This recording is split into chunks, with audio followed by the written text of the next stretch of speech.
नमस्कार दोस्तों, आप लोगों को स्वागत है मेरे इस चैनल स्टॉक मार्केट प्रोफेशन पे।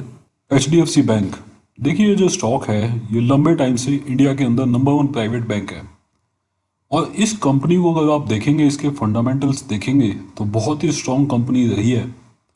बहुत सारे लोग पूछते हैं कि क्या ये इंडिया की नंबर 1 कंपनी है, नंबर 1 बैंक है। और अगर ये नंबर 1 बैंक है तो जो बाकी बैंक हैं उससे क्या ज़्यादा इस कंपनी के पास है, मतलब उससे क्या ये अच्छा कर रही है बैंक, जिसकी वजह से इसको इतना प्रीमियम मिलता है। या फिर हम ये बोलें कि ये जो स्टॉक है ये बाकी बैंकिंग स्टॉक के कंपैरिजन में इतना ऊपर क्यों चलता है। अगर हम इस कंपनी का रीच देखते हैं, मतलब इसकी प्रेजेंस देखते हैं, तो इंडिया में भी बहुत ज़्यादा लेवल पे ये नहीं है। आप लोगों को ये समझना चाहिए। अगर आप इसको कंपेयर करते हैं स्टेट बैंक ऑफ इंडिया से तो ये बैंक अभी काफ़ी पीछे है मार्केट रीच के बारे में। लेकिन इस वीडियो में मैं आपको बताने वाला हूं कि ऐसा क्या है इस बैंक के पास, किस तरीके के इसके फैक्ट्स हैं, किस तरीके के इसके पास जो फाइनेंशियल नंबर्स हैं, जो ये बैंक इंडिया की नंबर 1 प्राइवेट सेक्टर की बैंक बनती है। अगर आप इस स्टॉक के अंदर ऑलरेडी इन्वेस्टेड हैं तो ये वीडियो देखने के बाद एक कन्विक्शन आपको आएगा। और अगर आप इस स्टॉक के अंदर इन्वेस्टेड नहीं है तो आपको ये इन्फॉर्मेशन जाननी चाहिए, क्योंकि ये इंडिया का नंबर 1 प्राइवेट सेक्टर बैंक है और आने वाले टाइम में भी क्या ये रहेगा, ये सारी चीज़ें आपको इस वीडियो में पता चलने वाली हैं। इससे पहले स्टार्ट करूं, आप लोगों से रिक्वेस्ट करता हूं कि अगर आप फर्स्ट टाइम मेरे चैनल पे आए हैं या फर्स्ट टाइम मेरे किसी वीडियो को वॉच कर रहे हैं तो मेरे इस चैनल को सब्सक्राइब करना ना भूलिएगा। फ्यूचर में इसी तरह की इंफॉर्मेटिव वीडियोस अलग अलग अच्छे स्टॉक्स के बारे में आपको मिलती रहेगी। साथ ही आपको स्टॉक रिकमेंडेशन मिलेगी और अच्छा स्टॉक एनालिसिस आपके सामने मैं लेके आता रहूँगा। तो स्टार्ट करते हैं। सबसे पहले इस कंपनी का जो स्टॉक प्राइस है उसको जान लेते हैं। अभी ये जो कंपनी है ये करीब 1074 के आसपास ट्रेड कर रही है। 52 वीक लो इसने बनाया 738 जो कि बना था मार्च में। और ये जो स्टॉक है ये 1300 के लेवल को टच करके नीचे आया था, मतलब कहीं 1300 से नीचे गिर के स्टॉक 750 रुपये के आसपास आया। मार्केट कैप देखें तो 6 लाख करोड़ से कम की मार्केट कैप हो गई है क्योंकि स्टॉक प्राइस गिर गया है। 47 के ईपीएस के साथ ये कंपनी अभी 22 के पी पे काम कर रही है। बुक वैल्यू करीब 319 रुपये के आसपास की है और 750% इसने डिविडेंड दिया था। मतलब ₹1 का शेयर है तो आप समझ लीजिए 750% इसने करीब 7.5 रुपये का डिविडेंड यहाँ पे लास्ट टाइम दिया था, जिसकी वजह से इसकी जो यील्ड बनती है, डिविडेंड यील्ड, ये 0.7% बनती है। अब चलते हैं इस कंपनी के कुछ फैक्ट्स चेक के ऊपर। यहाँ पे आप देख सकते हैं मार्च 2017 में इस कंपनी के जो टोटल आउटलेट्स थे वो थे करीब 4715 बैंकिंग आउटलेट्स थे यहाँ पे मार्च 2017 के अंदर। 18 में ये बढ़ के हो गए 4787 और मार्च 2019 में ये बढ़ के हो गए 5119। मार्च 2020 में ये बढ़ के हो गए 5416। मतलब लगातार ये जो अपने आउटलेट्स हैं उनको बढ़ाते जा रहे हैं। अब ये जो आउटलेट्स हैं इनके बारे में आप एक चीज़ सुनिए। यहाँ पे बैंकिंग कंपनी का कहना है कि वो अभी बहुत ज़्यादा एक्सपोजर आउटलेट्स के ऊपर नहीं ले रहे हैं, मतलब आउटलेट्स खोलने की बहुत ज़्यादा जल्दबाजी नहीं दिखा रहे हैं, क्योंकि जितने आउटलेट्स हैं वो अगर ठीक से ये ऑपरेट कर लेते हैं या वहाँ पे अगर ये अपनी एफिशिएंसी बढ़ा लेते हैं तो वो इनके लिए ज़्यादा इंपॉर्टेंट होगा। तो इसलिए आउटलेट्स यहाँ पे 200 से 300 आउटलेट्स यहाँ पे हर साल खोले जा रहे हैं उसके बाद भी।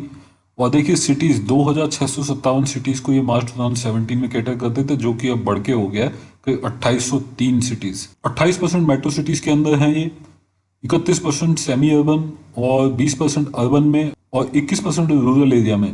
ये जो एरिया है सेमी अर्बन और रूरल एरिया, मतलब जो टीयर 2 सिटीज़ हैं और टीयर 3 सिटीज़ हैं या फिर रूरल एरिया है, वो यहाँ पे अभी एक प्रेफर्ड और फोकस्ड एरिया इस बैंक के लिए बनता हुआ, क्योंकि इनका मानना है कि जितना भी बिजनेस आगे फ्यूचर में आएगा, स्पेशली जो रिटेल से बिजनेस आना है, वो यहाँ से आता दिखाई देगा।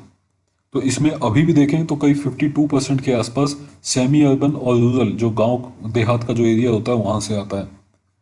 अब देखते हैं इस कंपनी का जो फंडिंग कॉस्ट है। देखिए किसी भी बैंक के लिए सबसे इम्पोर्टेंट होता है कि उनकी जो फंडिंग कॉस्ट है वो कितनी कम है। जो बैंकिंग बिजनेस है वो बिजनेस होता है और बिजनेस मॉडल होता है कि बैंक लोन लेती हैं, पैसा उठाती हैं और लोन लेने के बाद लोगों को लैंड करती हैं। जो उसके बीच में मार्जिन होता है उसको बोलते हैं हम नेट इंटरेस्ट मार्जिन। वही बेसिकली आपकी मेन इनकम होती है। यहाँ पे आप कॉस्ट ऑफ डिपॉजिट देखें तो 5.13, मतलब 5% के आसपास मार्च 2020 में यहाँ पे देखने के लिए मिला है। लास्ट ईयर से थोड़ा बढ़ता हुआ और 2018 से थोड़ा और बढ़ता हुआ 2018 में ये जो कॉस्ट ऑफ डिपॉजिट था 4.82% होता था, जो कि अभी बढ़ के 5.13% हो गया। लेकिन अभी भी ये जो कॉस्ट ऑफ डिपॉजिट है, ये कॉस्ट ऑफ डिपॉजिट अभी भी सारी बैंकों से काफ़ी कम है। मतलब इसके जो पीयर सेक्टर में अगर आप देखेंगे, जितनी भी बैंक्स हैं उनसे काफ़ी सस्ते में इनको पैसा मिलता है मार्केट से, और इसीलिए इनके जो नेट इंटरेस्ट मार्जिन है वो अच्छे खासे लेवल पे यहाँ पे आपको दिखाई दे रहे हैं। 4.25% के आसपास नेट इंटरेस्ट मार्जिन यहाँ पे ये कंपनी मेंटेन कर रही है। और बाकी बैंकों का देखेंगे तो आपको इस तरीके के लेवल्स, इस तरीके के नंबर्स आपको यहाँ पे देखने के लिए नहीं मिलेंगे। लेकिन नेक्स्ट जो सबसे इंपॉर्टेंट चीज होती है किसी भी बैंकिंग कंपनी के लिए, वो होती है उसकी असेट क्वालिटी। मतलब जो लोन देते हैं उसकी क्वालिटी कैसी है, उस पर एनपीएस कितने हैं और ग्रॉस एनपीएस कितने हैं, नेट एनपीएस कितने हैं, जो बैड लोन्स है वो कितने हैं, ये सारी मिला के बनती है असेट क्वालिटी। असेट क्वालिटी इस बैंक की देखें तो देखिए अपने सेक्टर में सबसे अच्छी असेट क्वालिटी है इस बैंक की। शायद यही एक ऐसी वजह है कि इस बैंक को बाकी जितनी भी प्राइवेट सेक्टर की बैंक हैं वहां पे ज्यादा प्रीमियम मिलता है।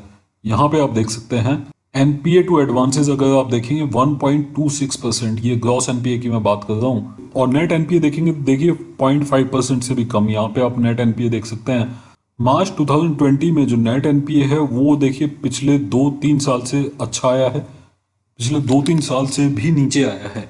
अगर आप इस कंपनी का नेट एनपीए देखेंगे तो सारी बैंकों से अच्छा है, और अभी ये उसको और इम्प्रूव करते यहाँ पे दिखाई दे रहे हैं।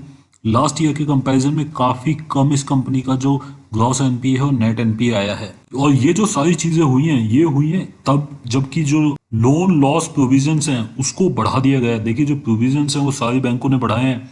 यहाँ पे 2020 में एचडीएफसी बैंक ने भी अपने जो प्रोविजंस हैं उनको पिछले 4 साल के हाई पे लेके गए हैं, और उसके बाद भी आपको ग्रॉस एनपीए और नेट एनपीए कम होता दिखाई दिया। तो बहुत बड़ी बात, आपको ज्यादातर बैंकों में ऐसा देखने के लिए नहीं मिलेगा जो आपको यहाँ देखने के लिए मिल रहा है। अब चलते हैं इसकी प्रॉफिटेबिलिटी के ऊपर। अगर आप इस कंपनी का नेट प्रॉफिट देखेंगे तो ये देखिए चार्ट, यहाँ से 2010 में अगर आप देखेंगे 2010 से और आज की डेट में ये जो नेट प्रॉफिट है ये कितना बढ़ चुका है। हर साल बहुत बढ़िया ग्रोथ यहाँ पे देखने के लिए मिल रही है। 2,80,000 मिलियन के आसपास का यहाँ पे आप देख सकते हैं कि नेट प्रॉफिट लगाया है फाइनेंशियल ईयर 2020 में। रिटर्न ऑन एसेट लगातार बढ़ते हुए 2% का रिटर्न ऑन एसेट है, और ईपीएस अगर आप देखेंगे उसमें भी बहुत तेजी से बढ़ोतरी हुई है। 2016 में जो कि 17 रुपीज था अभी वो बढ़ के 48 रुपीज हो गया है। मतलब पिछले 5 साल के अंदर करीब 3 गुना इस कंपनी का ईपीएस बढ़ चुका है, क्योंकि इसका प्रॉफिट बहुत तेजी से बढ़ा है। तो ये वो ऐसी चीज है जो कि इस कंपनी को, इस बैंक को नंबर 1 बैंक बनाती हैं। अब देख लेते हैं इस कंपनी के नंबर्स आए हैं, रिजल्ट आए हैं, किस तरीके के आए हैं। फाइनेंशियल ईयर 19-20 के रिजल्ट आ चुके हैं, आप यहाँ पे देख सकते हैं। देखिए Q4 के नंबर्स काफ़ी अच्छे आए हैं, आपके लिए यहाँ पे मैंने लगाए हुए हैं। लेकिन इसको छोड़ के आप देखिए जो फाइनेंशियल नंबर्स आए हैं पूरे साल के, क्योंकि यहाँ पे ये हम थोड़ा लॉन्ग टर्म के व्यू से यहाँ पे चल रहे हैं। अगर पूरे साल में आप देखेंगे 16.5% नेट इंटरेस्ट इनकम के अंदर ग्रोथ देखने के लिए मिली है। नेट रेवेन्यू में करीब 20% से ज्यादा की ग्रोथ देखने के लिए मिली है लास्ट ईयर के कंपैरिजन में।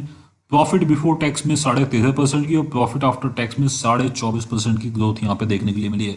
कोई भी बैंक अगर 24-25% की ग्रोथ यहाँ पे एनुअल नंबर्स में लगा रहा है प्रॉफिट आफ्टर टैक्स में, और साथ ही रेवेन्यू के अंदर 20% से ज़्यादा की ग्रोथ दे रहा है, तो वो बैंक आप सोचिए कि उसका जो स्टॉक है वो किस तरीके से परफॉर्म करना चाहिए, जबकि उसका जो असेट क्वालिटी है वो बेस्ट इन द क्लास है। मतलब बाकी जितनी भी बैंकिंग कंपनीज है इंडिया में उनसे जो असेट क्वालिटी है वो बहुत बहुत बेटर है इस कंपनी की, और इसीलिए इस स्टॉक को हमेशा प्रीमियम मिलता है यहाँ पे दिखाई देता है।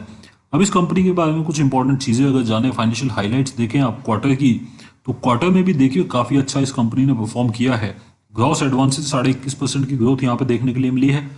नेट प्रॉफिट करीब 17.7% मतलब 18% की ग्रोथ यहाँ पे देखने के लिए मिली है। डिपॉजिट यहाँ पे 24.5% बढ़ते हुए दिखाई दिए हैं। ग्रॉस एनपीए जैसा मैं ऑलरेडी बता चुका हूँ काफ़ी कम यहाँ पे ग्रॉस एनपीए दिखाई दिया है, लास्ट ईयर से भी काफ़ी कम यहाँ पे आता हुआ दिखाई दिया है। नेट इंटरेस्ट मार्जिन 4.3% के बेस्ट इन दी क्लास है नेट इंटरेस्ट मार्जिन भी, और नेट एनपीए यहाँ पे 0.4%। देखिए आईसीआईसीआई बैंक या जितनी भी इंडिया में बैंक है सबका 1% के आसपास यहाँ पे नेट एनपीए है कम से कम, और ये जो नेट एनपीए है ये 2-3-4% तक जाता है बैंकों का, यहाँ पे आधे परसेंट से भी कम का नेट एनपीए है।